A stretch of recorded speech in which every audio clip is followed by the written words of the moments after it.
Hello my dear students, आज मैं आप सभी को लेटर टू गॉड के बारे में बताने वाला हूँ, पढ़ाने वाला हूँ। रिटन बाय जीएल फ्लुएंट्स, जो जीएल फ्लुएंट्स के द्वारा लिखा गया है। आइए देखते हैं। लेटर टू गॉड का मतलब होता है भगवान को एक पत्र। इसमें लेंचो नाम का एक पात्र है जिसको भगवान पर बहुत ही ज्यादा भरोसा है। और इसमें और क्या क्या है, आइए पढ़ने के बाद तुरंत पता चल जाएगा। मैं आपको बताता हूँ। देखिए, the house the only one in the entire valley, यानी कि संपूर्ण घाटी में मात्र एक ही घर था। Set on the crest of a low hill, जो निचली पहाड़ी की चोटी पर स्थित था।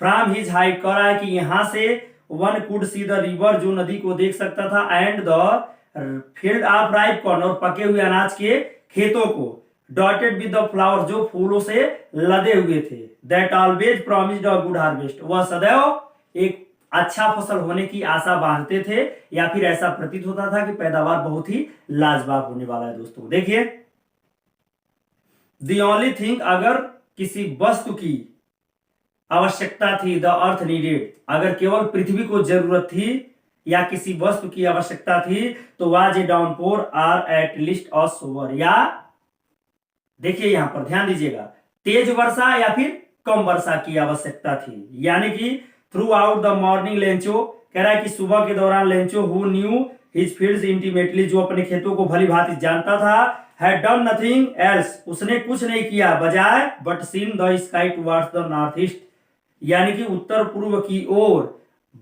देखने के अलावा उसने उसके अलावा कुछ नहीं किया। ठीक है, दूसरा देखिए, now we are really going to get some water oh man, यानी कि अब हम वास्तव में पानी प्राप्त करने जा रहे हैं। ओ मैन, यानी कि औरत को बोला। द ओमैन, औरत, हु वाज प्रिपेयरिंग सपर, जो शाम का भोजन तैयार कर रही थी, रिप्लाइड, जवाब दिया, यस गॉड्स विलिंग, हाँ भगवान ऐसा ही करें। The older boys were working in the field, कह रहा है कि जो बड़े बालक थे खेत में काम कर रहे थे, while the smaller ones were playing near the house, जबकि अन्य जो छोटे बच्चे थे घर के आसपास खेल रहे थे। Until the woman called to the, यहां पे देखिएगा, them all come for dinner, यानी कि उसी दौरान बीच में ही औरत ने उन सभी को बुलाया कम फॉर डिनर, यानी कि रात्रि के भोजन के लिए। ठीक है दोस्तों, it was during the meal that, करा है कि यह मील मतलब क्या होता है, भोजन के दौरान की बात थी। Just as Lencho had predicted, जैसा कि लेंचो ने भविष्यवाणी किया, big drops of rain began to fall, यानी कि वर्षा की बड़ी बूंदें गिरने लगी। In the north east huge mountains of clouds, यानी कि उत्तर पूर्व से विशाल पर्वत के आकार जैसे बादल आते हुए दिखाई दिए। यहां पर दे रहा है, बी सीन अप्रोचिंग, आते हुए दिखाई दिए। The air was fresh and sweet, यानी कि हवा ताजा और मधुर थी। The woman went out for no other reason, यानी कि जो मैन था, the man went out for no other reason, यानी कि बाहर जो आदमी गया, यानी कि लेंचो गया, that to have the pleasure of feeling that rain on body, यानी कि बाहर जाने का उसका दूसरा कारण नहीं था, केवल क्या था, यानी कि वर्षा की बूंदों को अपने ऊपर अनुभव करना था, उसका आनंद लेना था।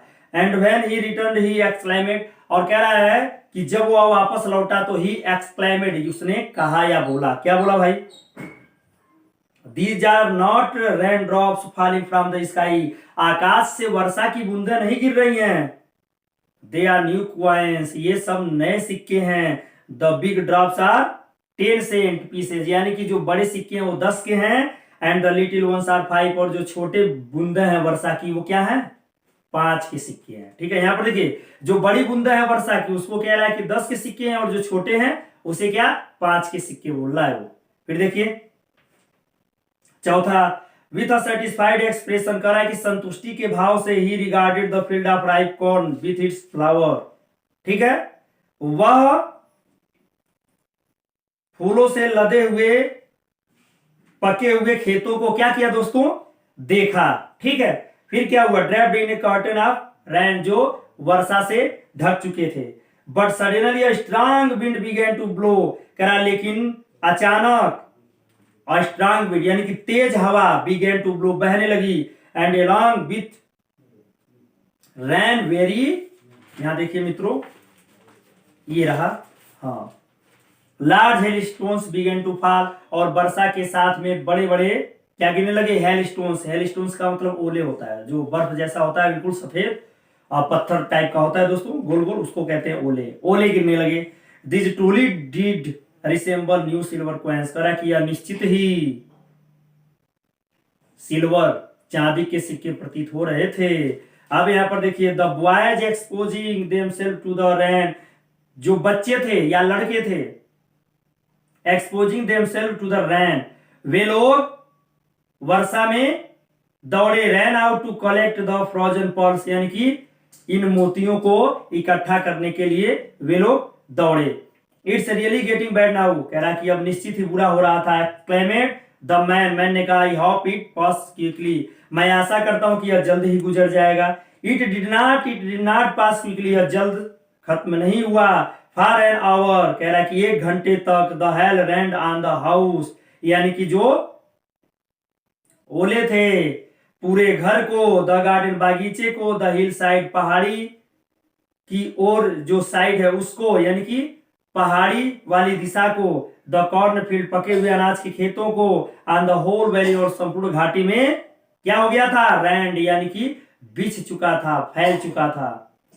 द फील्ड वाज व्हाइट, यानी कि जो खेत था वो सफेद हो गया था। As if covered with salt, जैसा कि नमक से ढक चुका हो। Not a leaf remained on the trees, यानी कि पेड़ों पर पत्तियां नहीं रही, सब गिर गए। The corn was totally destroyed, यानी कि जो कॉर्न अनाज थे वह बिल्कुल नष्ट हो गए। The flowers were gone from the plants, यानी कि पौधों से फूल नष्ट हो गए। Lencho soul was filled with sadness, यानी कि लंचो का हृदय उदासीनता से भर गया।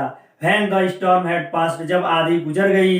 ही stood in the middle of the field, वह खेत के बीच में खड़ा हो गया। And said to his sons, और अपने बेटों से कहा, अ plague of locusts would have left more than this, यानी कि देखिए दोस्तों, अ प्लेग ऑफ लोकर्स का मतलब होता है टिड्डियों का दल, would have left more than this.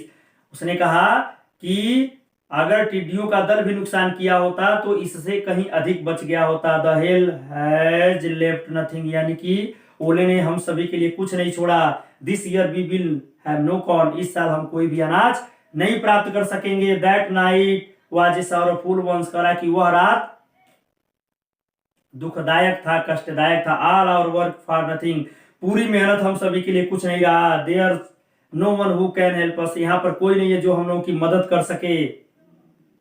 We shall all go hungry this year, हम सभी लोग इस बार भूखे ही रहेंगे।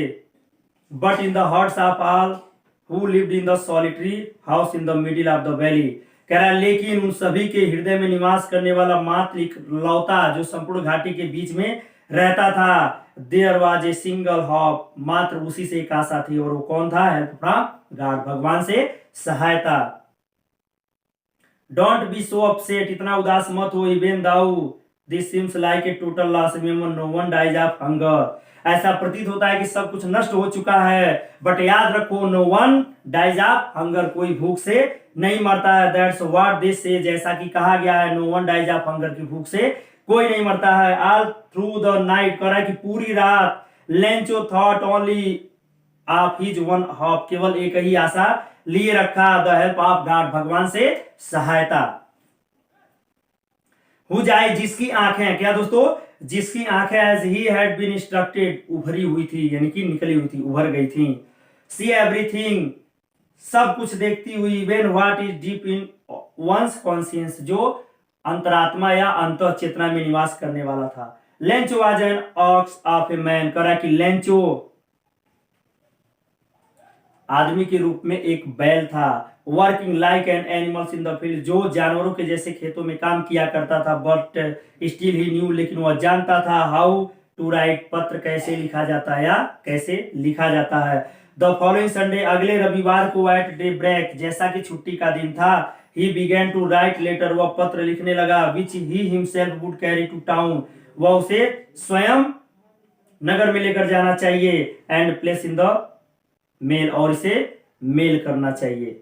It was nothing less than a letter to God, करा है कि यह भगवान के पत्र के अलावा कुछ नहीं था। गॉड ही रोट, उसने लिखा भगवान। If you don't help me, यदि आपने मेरी सहायता नहीं की, my family and I will go hungry this year, तो मेरा परिवार और मैं इस साल भूखे रहेंगे। I need 100 pesos in order to sow my field again, यानी कि मुझे 100 पीसोज की जरूरत है क्या करने के लिए, अनाज को पुनः उगाने के लिए, एंड टू लिव, और जीने के लिए, अंटिल द क्रॉप कम्स, यानी कि जब तक फसल आ नहीं जाते, because the hell storm dot dot, यानी कि क्योंकि क्या हुआ है, ओले ने नष्ट कर दिया है।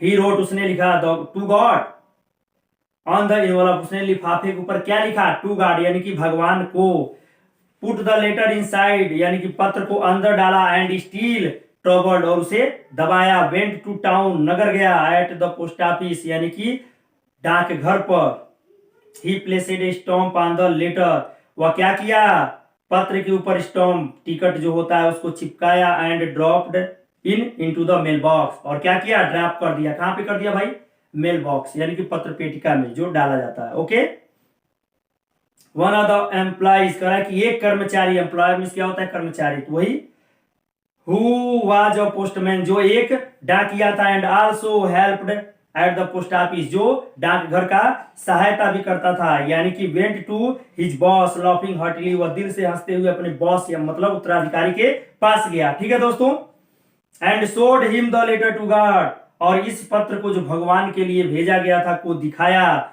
नेवर इन हिज कैरियर, उसके व्यवसाय में, उसके नौकरी में, as a postman had he knew, देखिए यहां पर ध्यान दीजिएगा, कह रहा है नेवर इन हिज कैरियर, उसके व्यवसाय में, as a postman had he knew that address, कह रहा है जैसा कि पोस्टमैन उस पता को जानता था, द पोस्टमास्टर ऑफ फैट, यानी कि कह रहा है, फिर देखिएगा ध्यान से,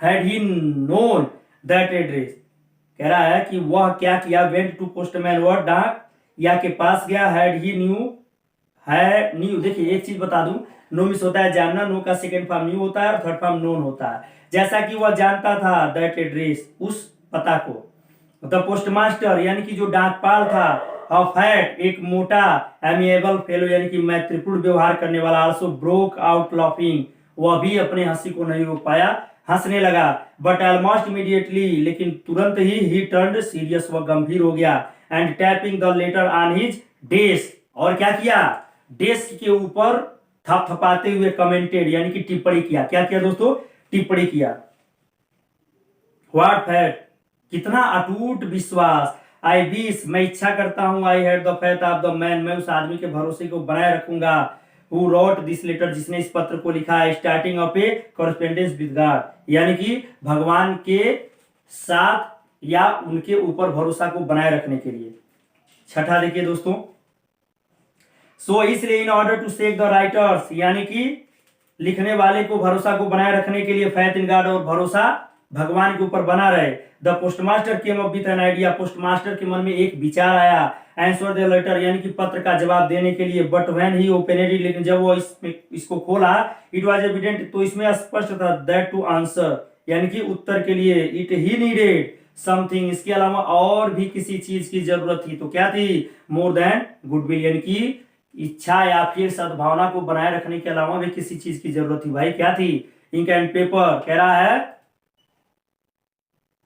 स्याही और जो पेपर थे, कागजात थे, उसके अलावा भी किसी चीज की जरूरत थी, but he stuck to his resolution, लेकिन उसके रिसोल्यूशन, यानी कि समस्या का समाधान करने की जो विचार आई, he asked for money from his employees, उसने पैसे के लिए अपने कर्मचारियों से कहा, he himself give part of his salary, उसने अपने वेतन का भी कुछ हिस्सा दिया, एंड सेवरल फ्रेंड्स, और अनेक मित्रों से आप his were obliged to give something for an act of charity, और इस नैतिकता के कार्य के लिए अन्य उसके जो दोस्त थे उनसे भी सहयोग मांगा, इकट्ठा किया, और कृतज्ञता व्यक्त करते हुए ये सब काम करने का प्रयास किया। It was impossible for him to gather, यानी कि यह असंभव था, क्या करने के लिए, टू गैदर द 100 पीसोज, यानी कि 100 पीसोज इकट्ठा करना मुश्किल था, so he was able to send the farmer only a little more than आप, इसलिए वह किसान को भेजने के लिए केवल क्या किया, आधा से अधिक ही इकट्ठा कर सका। He put the money in an envelope, यानी कि उसने पैसे को लिफाफे में रखा, एड्रेस टू लेंचो, और लेंचो के पते पर एड्रेस कर दिया यानी कि भेज दिया, and with them a letter containing only single words as और सिग्नेचर गॉड, यानी कि और उस पत्र पे मात्र भेजने वाले का नाम गॉड लिख दिया। क्या लिख दिया? गॉड लिख दिया, इसके अलावा उसने कुछ नहीं लिखा। सातवां देखिए दोस्तों, द फॉलोइंग संडे, अगले रविवार Lencho came a bit earlier than usual to ask if there was a letter for him, यानी कि अगले दिन लेंचो कुछ बातों को लेकर आया कि उसका कोई पत्र आया है या नहीं। It was the postman himself, यह स्वयं डाकिया था, who handed the letter to him, जिसने लेटर को क्या किया? उसे सौंपा या दिया। While the postmaster experiencing the contentment of a man who has performed good deed, जो कि दूर से उस व्यक्ति को देख रहा था, looked on from the doorway of his office, जो अपने ऑफिस से कुछ दूरी पर बैठा हुआ था, ठीक है। Lencho showed not the slightest surprise on seeing the money, यानी कि यहां पर देखिएगा, लेंचो ने इस पत्र को देखकर कोई भी आश्चर्य चकित नहीं हुआ। सच वाज हिज कॉन्फिडेंस, क्योंकि निश्चित ही उसकी यह क्या थी? भरोसा था। बट ही बिकेम एंग्री, बल्कि जल्द ही वह क्या हो गया? गुस्सा हो गया। When he counted the money, जब उसने पैसे को गिना। God could not have made a mistake, nor could he have denied Lencho what he had requested, यानी कि उसने कहा जो हमने किया है उसको भगवान कभी नकार नहीं सकते, यानी कि जो मैंने मांगा है वो जरूर देंगे, और न ही उसे क्या कर सकते हैं? कम कर सकते हैं, न ही उनके द्वारा कोई गलती की जा सकती है, जैसा कि मैंने प्रार्थना किया था, रिक्वेस्टेड। इमीडिएटली, तुरंत ही Lencho went up to the window to ask for paper and ink, Lencho went up चला गया, टू द विंडो खिड़की के पास, to ask for paper and ink, यानी कि कागज और किस लिए? स्याही के लिए। On the public writing table he started to write, यानी कि पब्लिक राइटिंग टेबल का मतलब ये होता है दोस्तों, जब कहीं ऑफिस पर जाएंगे तो एक टेबल रहता है जहाँ पे जनता, जो आम जनता आती है, वहां पे अपना एक्टिविटीज करती है, चिपकाती है, स्टॉम्प लगाती है, वगैरह वगैरह करती है, तो उसी की ये बात कर रहा है। ही स्टार्टेड टू राइट, वह पत्र लिखना स्टार्ट किया।